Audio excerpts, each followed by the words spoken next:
Hi Cancer. So I've got a reading for you guys today. We actually had 4 cards pop out of the Mary L Tarot.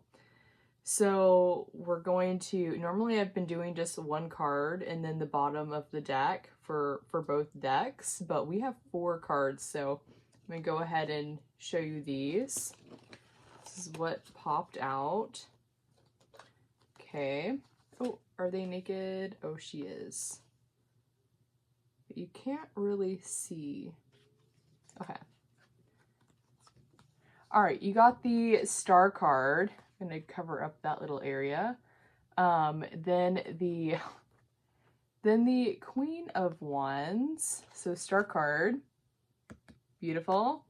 Queen of Wands, Queen of Swords, and the Two of Swords. Okay. And on the bottom, you have the Hierophant card. Hierophant. What, baby? Come here. Okay. And on the bottom of the Dreams of Gaia deck, you have the Four of Water, which is Moon in Cancer, actually. Come here, baby. Okay. And on the bottom, you have the Six of Earth. Six of Earth. Okay. All right. And then the messages actually perfectly aligned. There was literally one message for every card here. So I'm really going to focus in on each card being connected with these individual messages. Hold on, he's wanting out. All right, so where do I want to start? Okay, let's read it like this. So Huck Finn is underneath the Hierophant card. Blood of My Blood is under the Star card. Jack Frost is under the Queen of Wands. ASMR for the Inner Child is under the Queen of Swords. And this is a personal symbol of mine that I've created for my own alchemy. Yeah. So I'll explain a little bit of what it's about like later on in the reading, but it's a very personal symbol that I created for myself in my life. So, but this symbol is underneath the Two of Swords. And then I drew a picture of a dragonfly on this one, but it's like somewhat like ripped right here. So maybe that might mean something. So yeah, just a quick drawing of a dragonfly on this one, and that one is underneath the Four of Water. And then we have Cousin underneath the Six of Earth. So we are going to, hold on. All right. Okay. So since we had Blood of My Blood come up, I pulled up the wedding vow that is a part of. And so we're going to read that. It's just on this screen that I have it on. The timer goes off pretty quickly. I should have set it up differently before I even got on here, but I didn't do that. So I'm not going to waste time doing that right now. So, okay. So Huck Finn with the Hierophant. So the Hierophant is an energy that teaches its knowledge. It's specifically spiritual knowledge. The knowledge it's gained, it's wisdom. It's called on to do so. So it doesn't just speak to speak, it speaks when called on. So we have Huck Finn underneath it. Huck Finn as a Hierophant energy.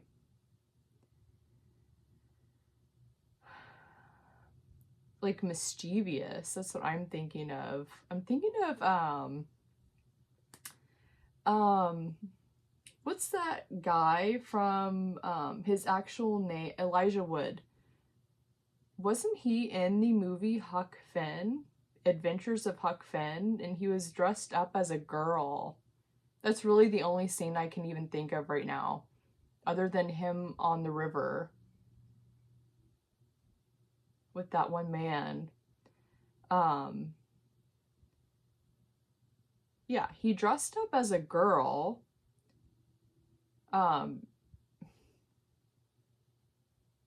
In order to get some supplies from the store. Okay. Yeah. But Huck...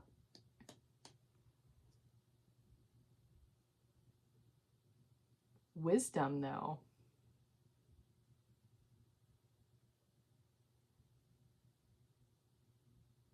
We're going to come back to that, because I don't know how that would be a wise thing to do. Because that's the only scene that I'm thinking of, other than him being on the river. Dressing up as a girl. Okay. All right, blood of my blood. So this is a Gaelic wedding vow, and I'm going to read it to you in just a second, but it's sitting right underneath the star card. So I'm going to hold up. Oh, I guess I could have held up that one a little longer, but that's the Hierophant with Huck Finn. Huck Finn energy connected to this. Okay. All right, so blood of my blood is connected to this one. This is a beautiful energy. It reminds me of the divine feminine, like lit up in flame. It almost looks like she's just like a, yeah.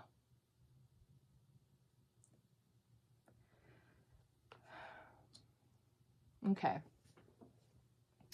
So this is the Gaelic wedding vow. I'm not going to read the Gaelic one because I can't pronounce it, but I'm going to read the translation of it. So we had some interruptions happen and I went ahead and stopped filming. So it's a few days later now. Yeah, so, yeah, also I'm going to be using this to like fan myself because it's a little hot in here and I have the windows open because it's been raining. So I'm going to go ahead and read you the Gaelic wedding vow. So we have the message, blood of my blood, here under the star card. It's with this card here. Okay. You are blood of my blood and bone of my bone. I give you my body that we two may be one. I give you my spirit till our life shall be done. You are blood of my blood and bone of my bone. Such a beautiful, beautiful wedding vow. That's what I want for my own wedding. So that's, you know, kind of why I wrote this in here. Just something kind of beautiful. And it's coming out under the star card with this star card. So this could be something that you are potentially like hoping for, wishing for, a connection like this. This could even mean like two people getting married right now. Congratulations if that's you. And yeah, or something to look into if you have like a wedding coming up. It's just like a beautiful, just beautiful vow. Okay. So if that's not you, if you're single, or if you're just like looking deeper into like your relationships, just maybe focusing in on like maybe what you want, what you're looking for. It's sacred. That's kind of how I see that. Sacred, a promise. Okay. So then we have the Queen of Wands. So I didn't hold up the star card. I don't know if I did before I stopped. That's the beautiful star card connected to the Gaelic wedding vow. Blood of my blood. Okay. And this is the card that is connected to Jack Frost, kind of keeping her little area. You can't really see anything, but just because I just want to do that. So this is the Queen of Wands. Interesting Queen of Wands card. Full-bodied. You know, it's interesting because I never would have pictured this as a Queen of Wands energy, the full-bodied woman. Because normally you think of like Queen of Wands about being like sexually like charming and enticing. But I guess in like, I know certain cultures, like and not that anyone isn't that way because they're full-bodied, just, I feel like just culturally we kind of have like I guess a perception of what is sexy even. I even just projected that out. So I was gonna say, like, I would say normally think of like, Queen of Wands energy. Interesting. Okay. Yeah. But full-bodied. I know in some cultures, that's actually what is super attractive, is the full-bodied woman. Like, it meant that you had status and wealth, that your husband or your person was able to provide for you, that you could literally like not have to work. Like, it was a bunch of stuff like that. Like, actually the size of the woman meant the amount of wealth that you had. Not sure what culture that was. Just know it's yeah. Here with the Jack Frost though. With Jack Frost, my goodness, I am so hot. Jack Frost. So Jack Frost, there's been several movies and a TV series, well, at least one that I know of, kind of on this theme about someone losing their memory and forgetting who they were.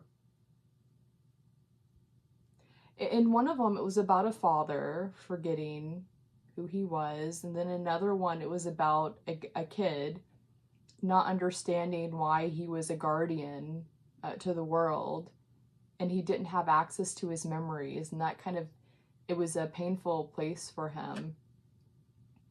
And in I believe it's Korean or is it Japanese? It's either one of those, or one of those two. It's Jacko Frost. It's a gay couple. One of them loses their memory. I forgot, it was like an accident or something that happened. Anyways, it's a beautiful, I've watched like several, I haven't actually watched the whole show, but I've watched quite a few like clips and compilations of it, and it's quite beautiful. And then he regains, like in each of the movies series, they regain their memory and remember everything. Which reminds me of, I just watched a clip of something the other day about a return of memories. This guy was saving the world and he had a baby. Oh, what movie was, I don't even remember his, was his name Jack too? Maybe it wasn't, but he returned everyone's memories. They had become so like programmed. They had become so intelligent, that's right, that they were able to like program the memories out of people, the sadness, like the actual things that give color to life. Pain gives color, sadness gives color, you know, so does happiness and everything else. But they took away all of these sad emotions, which also took away all of the good emotion. And it was kind of like this black and white world. I forgot why the baby was so important, but it just kind of was like beautifully symbolic in my opinion, when I watched that clip.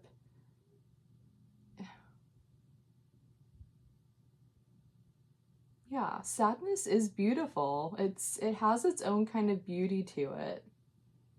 Losing memory and the regaining of memory is beautiful. Forgetting who you are and then remembering who you are is beautiful.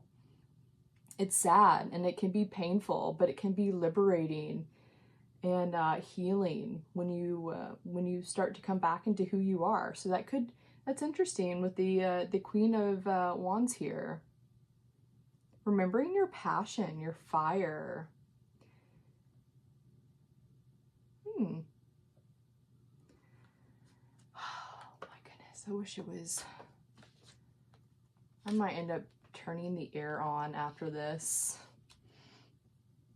I wanted the windows open. It's been raining. It's been so nice, but I am hot. So, okay. All right, then we have Queen of Swords here with ASMR for the inner child. So this is a playlist I created for myself. Oops. This is a playlist that I created for myself. I love ASMR. I watch ASMR every day, like a lot of it. It just like helps with just my mind. It helps me when I'm like working on different things. And it just like, you know, it just stirs all of those good chemicals in the brain. And so the inner child, so this is one that I created. So it's like a playlist full of like ASMR with like Legos, with stuffed animals, like chiropractic appointments for your Pokemon, like the pumpkin kitty giving you a facial, you know, like these beautiful like inner child. It's just like it's so light-hearted, and it just like brings a level of peace and relaxation. Like the adult stuff is kind of taken out of everything, you know? It just like it feels safe. It kind of feels like you can just relax, like an extra step. Um, and kind of just like brings you back into like the more playful side of life, you know, just imaginative. And some of them are like quite quirky and fun. So yeah, so we have that with the Queen of Swords here with Hunan and Munin. Interesting. I actually brought out my two. I bought these a long time ago. They sit in my altar space, but these are Hunan and Munin in my life. I have that right here. I pulled them out and put them here because I saw this card. So, thought and memory. It is interesting because we have Jack Frost here about memory and thought. Like the swords. Thought and memory, collecting information, sending out your ravens and them coming back. I actually have the ravens pointed at me. Like they've come back in.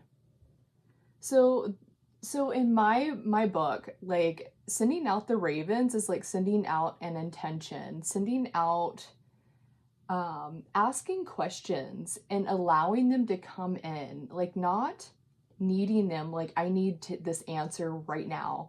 It's like saying, like, just ask a question and say come in whenever it's ready to come in. You know, just like allow, you could say, I know a lot of people get triggered with like saying perfect timing, divine timing, but that it's quite beautiful because it just aligns. You just kind of like ask your question and say come in when it's ready, like and just allow it to come in. I always like just with when I got into the point when I finally started understanding how that worked, I understood, like, the point of it is surrendering the question, just asking the question, like, I would love some answers on this. I would like to understand this better, and just surrender it and just like trust that the answers are going to come in when they're ready. And it always happens. And like sometimes, like literally, I've had a few moments in my life, but there was this one time where I was like struggling with something, and I was like, you know what? I'm just gonna let it go. I'm gonna let it go. I asked my question, I'm surrendering it, and literally a second later, I turned my head and there was a symbol on a back of a book, and it was literally the thing I was asking about. It just stuff like that. It just it's like as soon as you stop like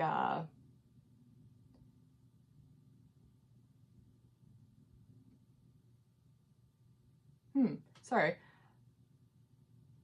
As soon as you start, I was going to go on a different tangent, but I said as soon as you start. Okay, so let's reroute this. As soon as you start letting it go, surrendering the question, allowing, when you allow for it. That's another thing I was talking about in a collective reading. We were talking about the Four of Pentacles and the Ten of Pentacles. Like sometimes like people, when they gain a certain amount of like money or wealth, they tend to like cling on to it, like afraid that it's going to go somewhere. And this can be with like an intention or like a mindset, but it's actually, I feel like when you do that, you actually create a more of like Four of Pentacles like energy, which almost constricts the flow. Instead of just like knowing that, man, I have like 10 pentacles here, you know, and just like allowing like, what can I do with this? How can I invest it? How can I use this? How can I direct it in a way that's going to like almost just like open up that like vein, open up the flow, not constrict it, not cling to it, trust. Trusting the answers are coming in. Because I have the ravens pointed right at me, which sounds like something was sent out and now something is coming in. So, which is like, I guess even you can say a tarot reading, like getting some answers, finding a place to focus. And we have ASMR for the inner child right underneath it. So this could literally be about ASMR. Or inner child work, just like engaging in inner child stuff. Watch some like movies that you used to watch as a child. Watch some shows. Just now I was thinking about Dragon Tales. Like that used to be a show my brother and I loved to watch when we were younger. And I've been watching like some Dragon Tales stuff recently, like just stuff like that. Just engaging the inner child. Allow for those moments of just like relax. Like you can put down, like, if you're having, like, issues or struggles with certain things, like, just kind of put it aside for just a moment and just relax and watch, like, a movie, a healthy, like, movie that's going to just engage your inner child, that's going to bring something in, going to help with the even the neuroplasticity within your brain, because this is air. This is the Queen. Changing the alchemy, changing the chemicals. ASMR changes the chemicals in your brain.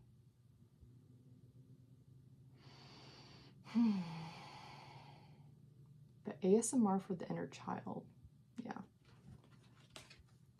Keep going around to that. Okay. All right.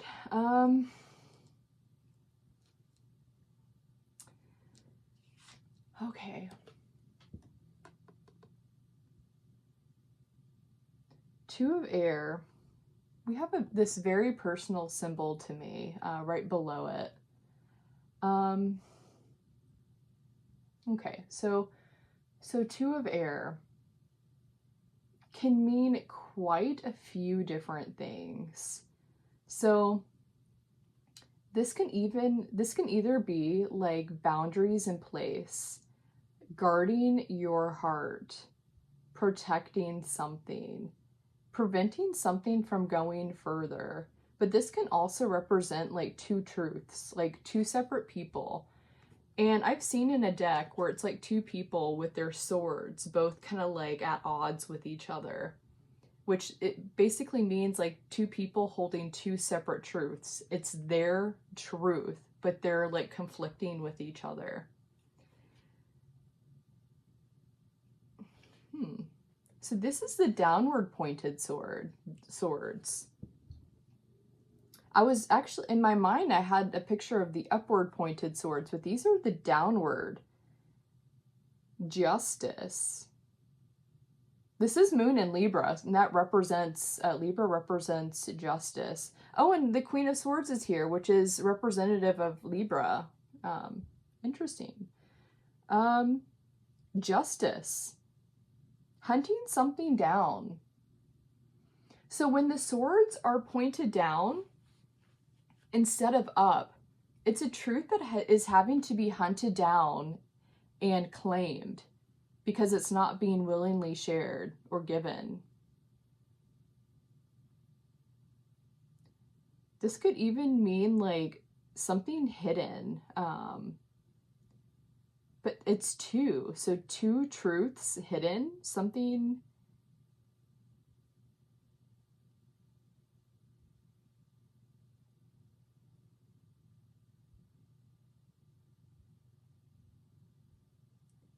Two truths hidden, something. Oh, my symbol. It's sitting right below my symbol. Okay. Okay. This is deeply personal to me, and now I'm kind of seeing something here. It might not be for everyone. This is a tantric symbol for me. It's also connected to my Venus energy, and I have the symbol in my ritual space over here. It's the elephant energy, which is connected to my tantric energy. So this is, this can be sexual energy. This can be something,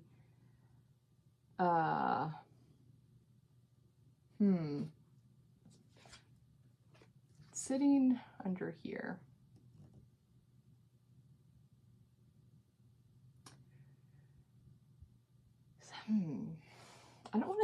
I don't want to like, that's what I'm saying, like, this can mean very many different things for people, like very many different things. So I'm trying to like figure out the way to word this. Downward pointed swords, or something going into the darkness to be claimed. It's not the one sword or the justice card. They're two swords. This could even be two truths that conflict with each other being drawn out. Two truths that are hidden, connected to this energy. This could be something that people are keeping quiet because there's like this love here. This is sacred to me. That's a very, very sacred energy. It's not perverse or anything. It's very, very sacred to me. So this could just like be two people just like keeping something in quiet, just keeping, waiting for divine timing, even just waiting for things to align. We'll keep coming around to that. Okay. All right. Then we have the Four of Water. So this is Moon in Cancer. Four of Water. You can see here where he's made peace with who he is. It's such a beautiful card, and I love this interpretation of Moon in Cancer.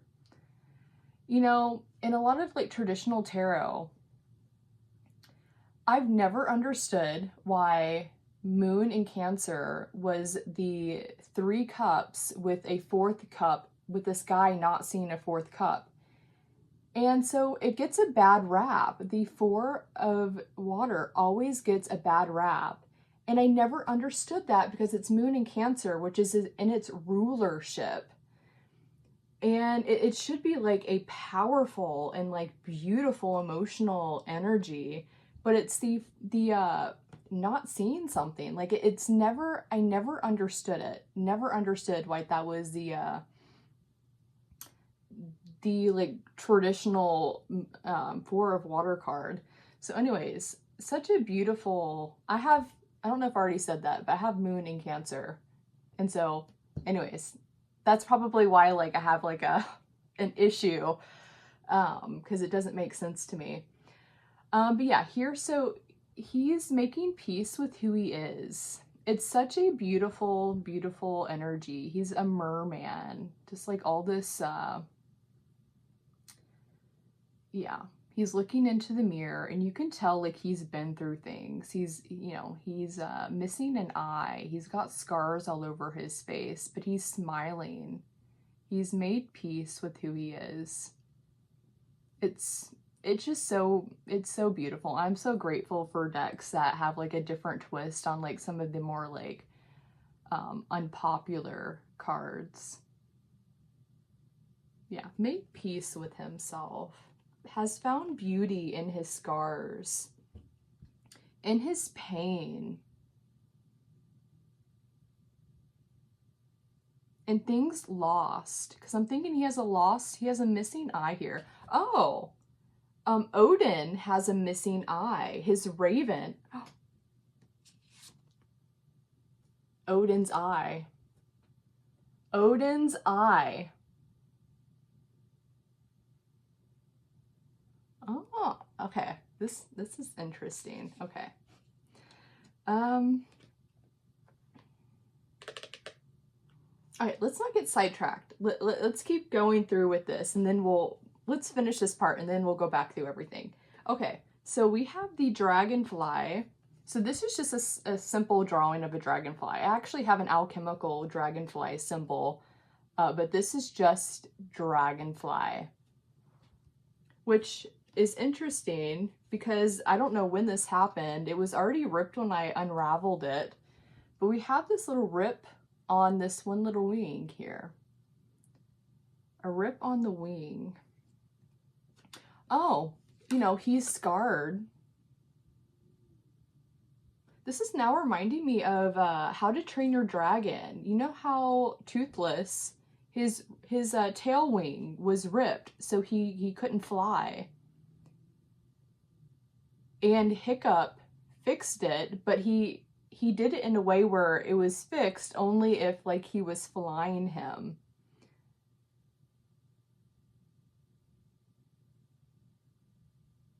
Because of how the harness worked and everything, it was able to pull out the wing when he was on Toothless. Interesting. Okay. A ripped wing.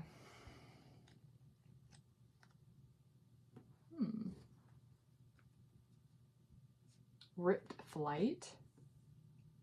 Constraint. We were talking about the constraint or of the flow of energy of reception, even of messages coming in.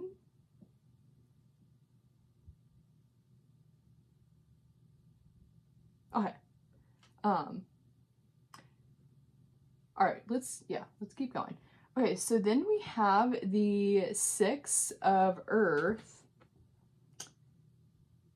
6 of Earth here. So giving, receiving. This is Earth energy. So this could very much be about like resources, the things that you've grown. See, he has a bowl of fruit here. I love this card because if you see, he's chained to this thing like a bowl, but he very much has done this to himself. He has the key sitting right below. He's almost like married to his work, but like you can tell he looks healthy. It's not like toxic energy, and he's offering the fruits of his labor. Like literally he has put himself, he's not slaved to something. He's created this himself. He's a bull tending his fields, and he has the key. So it just reminds me of like your mindset of a hard work ethic and being able to provide, being able to give with what you have sown. Yeah, Six of Earth card. In traditional tarot, it's a guy giving coins to beggars. And he's holding the scale of justice. We have a lot of like that, this justice energy coming through. He's holding the scales of justice, but it's almost acting like it's creating balance. So he's earned a lot for himself, but he also has like restraint on himself, a healthy restraint. He's not just wildly giving out everything. He's weighing it with the scales of justice, seeing what deserves to go out to who, and understanding what is for himself. Yeah. So we have cousin. We have cousin right below this. This could be like a relative. Could literally be a cousin. Maybe helping you tend your fields, giving you something, sharing something that is needed for you to give. This hard work, understanding what is needing to be given, what is needing to be shared. If you see, like he has a bowl of fruit here, he's offering that. He's not giving like a whole entire like, overwhelming the energy. He's giving what is needed and what is necessary.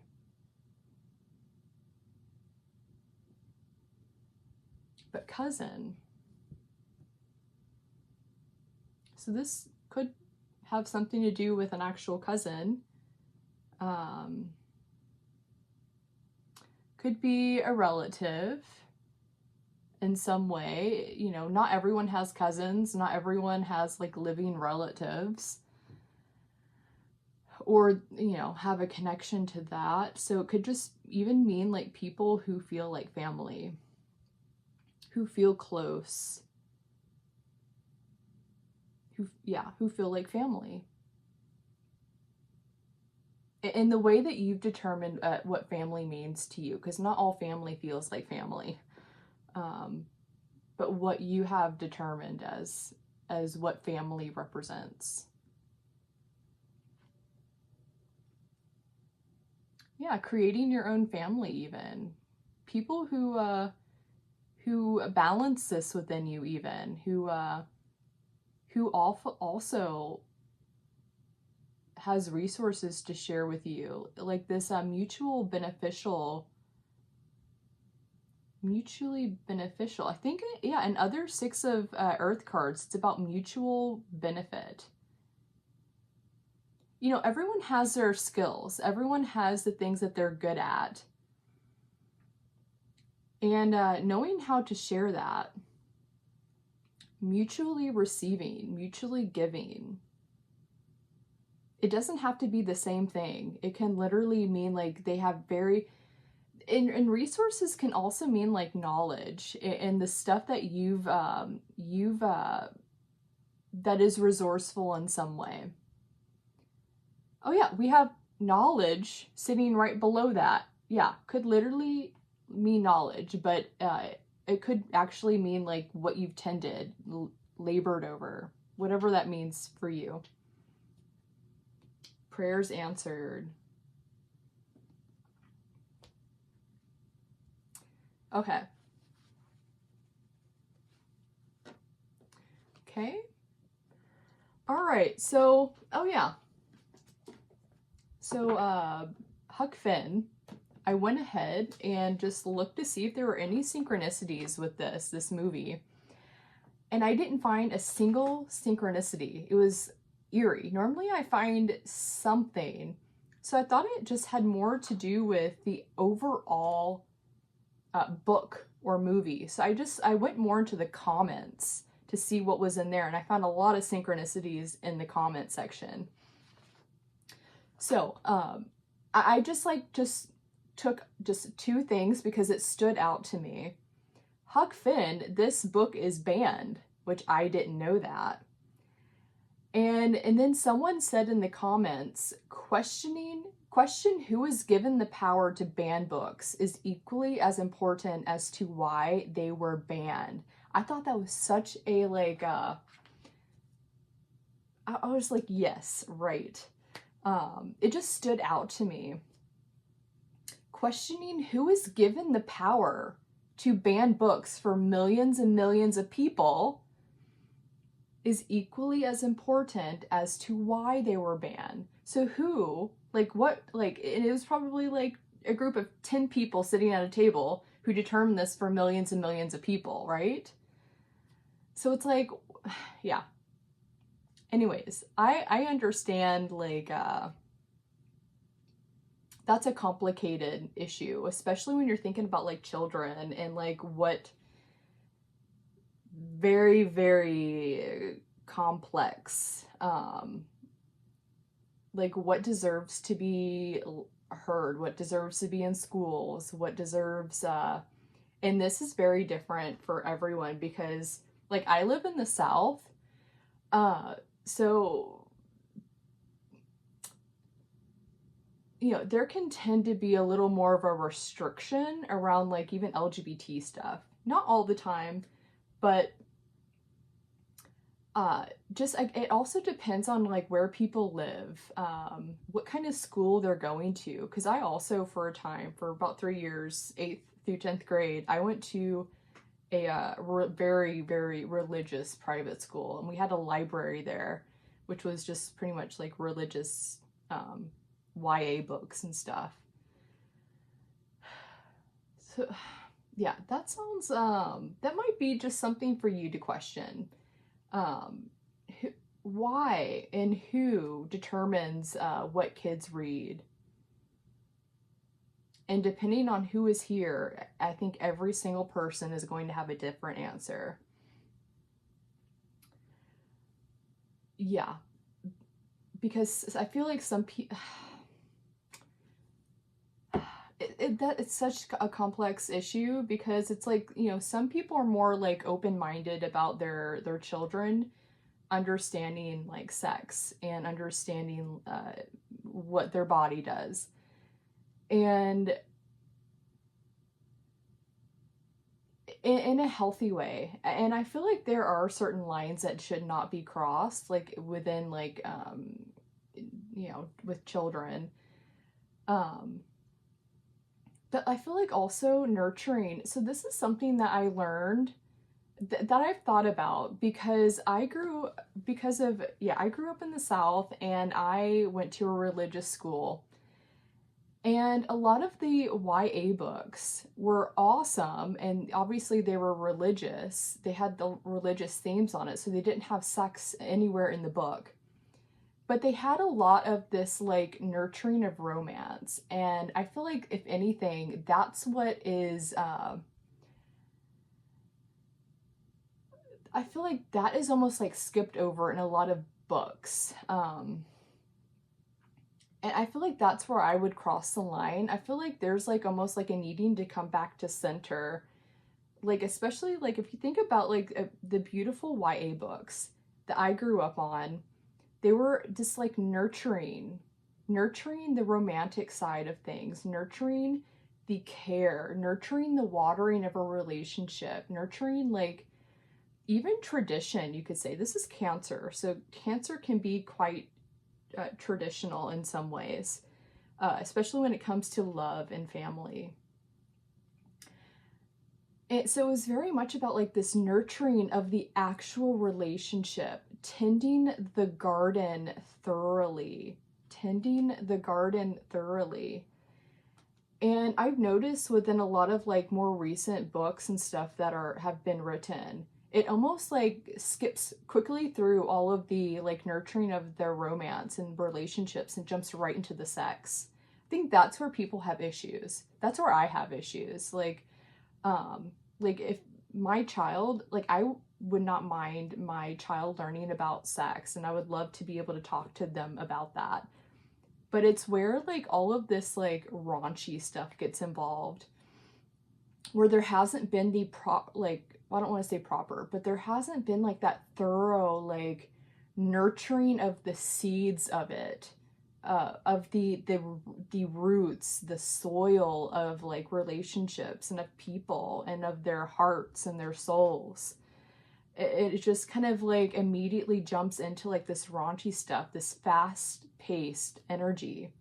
So if anything, my religious school, like those books really helped like me understand like the beauty of like that, the whole book, just watering of the relationship, the beauty of the tending of like the roots in the soil of relationships. But the one thing that they were missing was the actual like, so you build this thing up and then there's no sex. You know, it's like that was like, but it was a religious school, you know? But like just having that whole thing and then like popping the, you know, like and then like, you know how it just like all of a sudden like the passion, it just like it's stirring, the whole book is like stirring this whole like thing, and then you want that thing, you know. Like I don't mind those kind of books, like where children or why you know, young adults like have this beautiful nurturing of, anyways, like the whole process I feel like is so necessary in my opinion. So yeah, I just went on a tangent. I apologize. But we have Blood of My Blood right next to it, which is about marriage. It's about commitment. It's about making vows, knowing what you've invested in, having watered those roots, having tended that soil, having like really taken care of the seeds of a relationship, of something. This doesn't have to be a relationship. This could be like a mindset. Because in Sagittarius reading, we had none come through, and I gave the message of being married to something higher, a higher truth. So it could even be something like that. Being married to something, committed to something, knowing how to care for it, to care for the seeds of it, the soil of it, the roots of it. Okay. Then we have the Queen of Wands with the Jack Frost energy, a reclaiming of memory, of truth, of passion. Yeah. And I would say almost like the tending of soil, the tending of love is what brings in deeper passion. Maybe even brings back like if you were raised in the 90s like I was, or if you were raised a certain way, things were very different. And I'm not saying that in like a good or a bad way, just relationships were seen in a different light. They were and not some of those are not so healthy, but I'm just thinking about like just it's not as it wasn't as fast paced as it is nowadays. It was very much about like the person, the soul, the heart. Now it's just like, it seems like it's just about the sex, and then like breaking people's heart, breaking their trust, breaking the bonds of like purity with people. It can be quite traumatic and can harden people and almost create this like sex-filled energy where no one is invested in each other's heart because that's what everyone else is doing.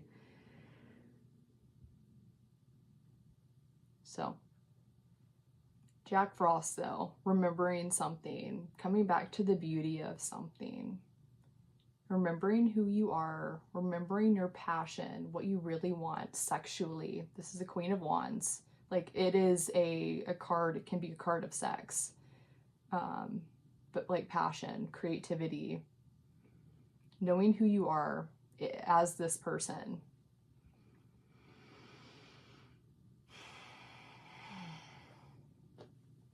Okay. Then we have the Queen of Swords again with the ASMR for the inner child. Changing the chemicals in the brain, learning how to do that, learning a new reward system.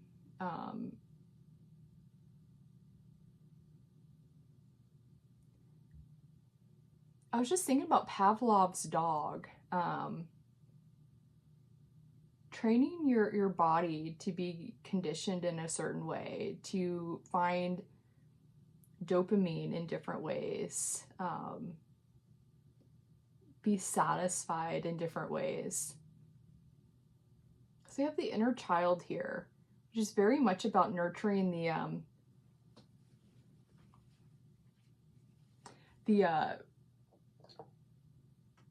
the roots of something, even like the inner child, your maybe your first intentions with something, the sprouts of something, even creating a new type of reward system, new chemicals, new answers, new questions, because we have the I here, which is back with this Four of Cups. The I, seeing something differently. Excuse me. Seeing something differently. The Queen. I mean, she has status. She's able to speak. You know, years ago, I started creating my own tarot deck. You know, I haven't worked on it in years, but my queens, I labeled them as the advocates, advocate of, you know, this or advocate of that. Because I don't have water or earth, I have something else there, but advocates, advocating for something, being an advocate of truth, advocate of the mind, advocate of what you believe in. Like, you know, not everyone believes in the same thing or has the same thoughts about things, but standing up for what you believe, your thoughts about something, kind of like what I was just talking about. That's kind of like Queen of Air energy. Knowing what you think, understanding it, and even speaking it, advocating for something. I keep being drawn to the eye here and him missing an eye. Oh, it's almost like he can see through this mirror where everything is. Typically, Odin sends out the ravens and then they come back to him. So he has to wait until they've circled around and collected all the information and memory. And then they come back. But it's almost like he's like looking through this mirror. And yeah, it could be very much a card of acceptance, like how this is portrayed here. But it's almost like he's seeing through like this eye. Is like he's able to like see where his birds are currently, where the ravens are.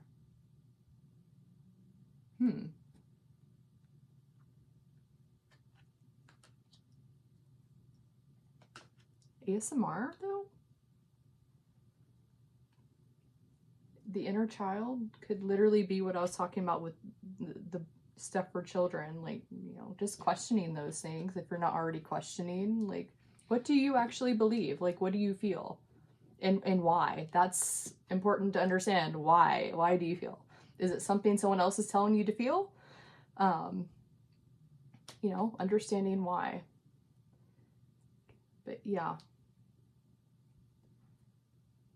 Okay, and then the Two of Swords. with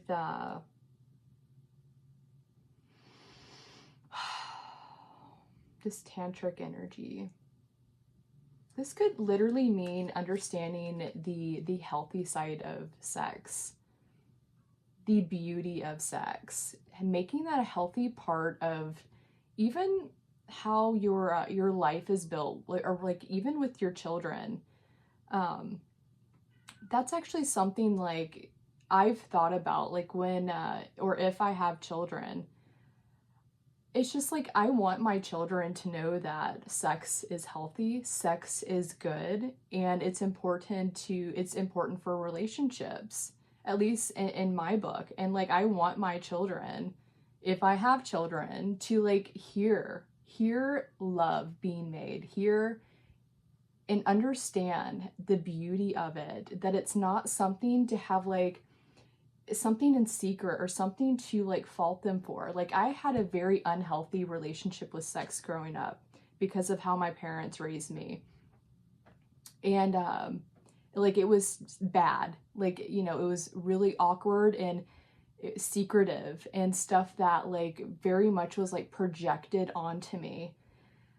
And so, and I was toxic. And so I don't want that in my household. I want there to be just a healthy relationship to that. I want it to be heard. I want it to be known, like the beauty of that. I feel like it's unconscious. It's something that they don't have to learn in a book.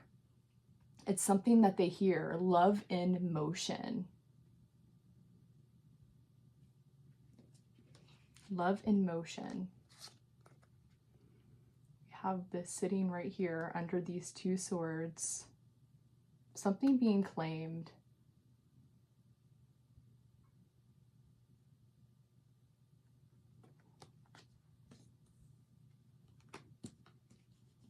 Okay. All right. It's getting pretty lengthy, so I'm going to go ahead and try to wrap this up here. Okay. And then we have the dragonfly with this, you could even say this is like a broken wing, like learning how, I was just watching something about companion planting today. How to work together with someone or something. Like, you know, if you think about how to train your dragon, while Toothless was unable to fly, he was able to fly with Hiccup. And they became a team. And it helped evolve things forward. But in the end, Hiccup let Toothless go because Toothless fell in love with the other girl dragon, and he figured out a way to make a permanent fix that didn't need a rider, where Toothless could fly free, and he fixed Toothless his broken wing, and yeah, and then he left and he created a family of his own. That's quite beautiful here with this card.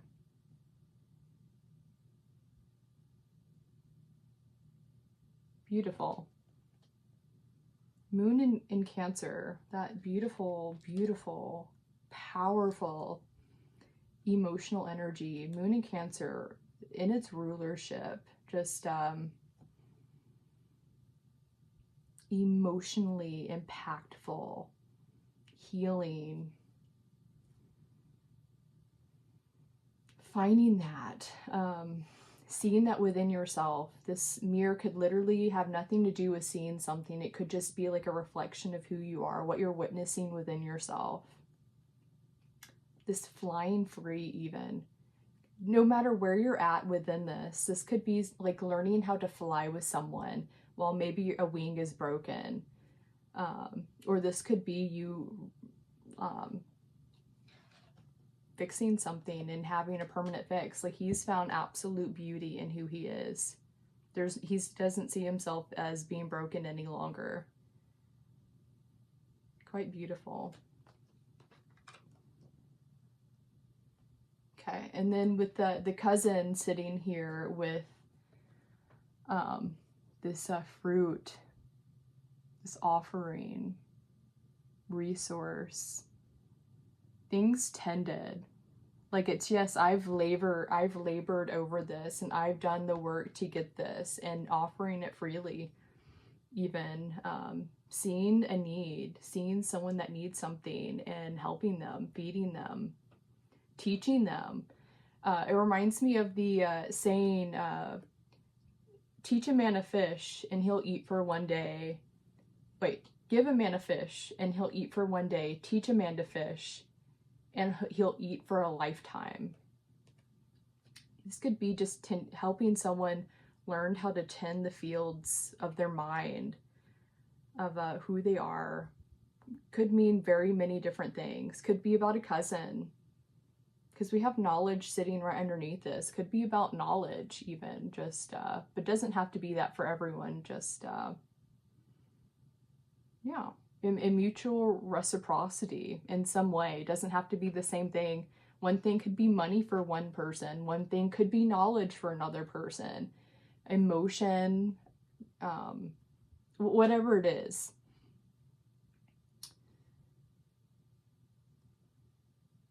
Yeah.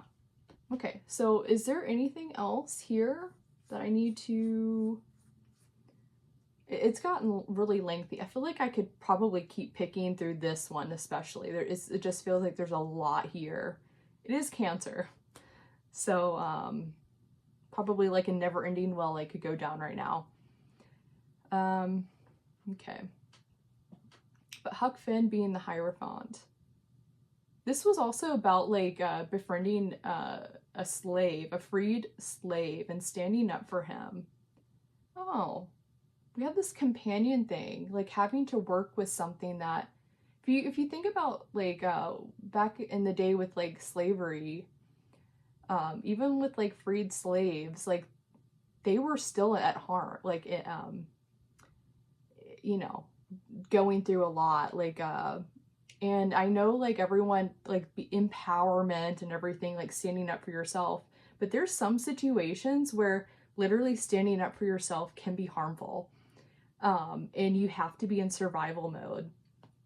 And it could even mean like just someone else like stepping up for you or protecting you in some way, and maybe that might not be something that you even want, but just like for protection or for whatever this is, it could just be helpful. It's something that you work with. Like if you think about like Toothless in a Hiccup, you know, obviously he's a dragon. He probably didn't want to be owned, or, you know, you know what I mean? Like it was a working relationship. They mutually benefited each other in some way.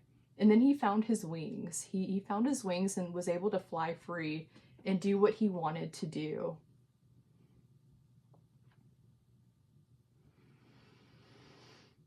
Yeah, with this blood of my blood, this marriage, this, yeah. All right, guys, I think I'm going to go ahead and leave it here. There's so much more, it feels like, that could be said, but I, like, literally, I don't want, it's already long, so.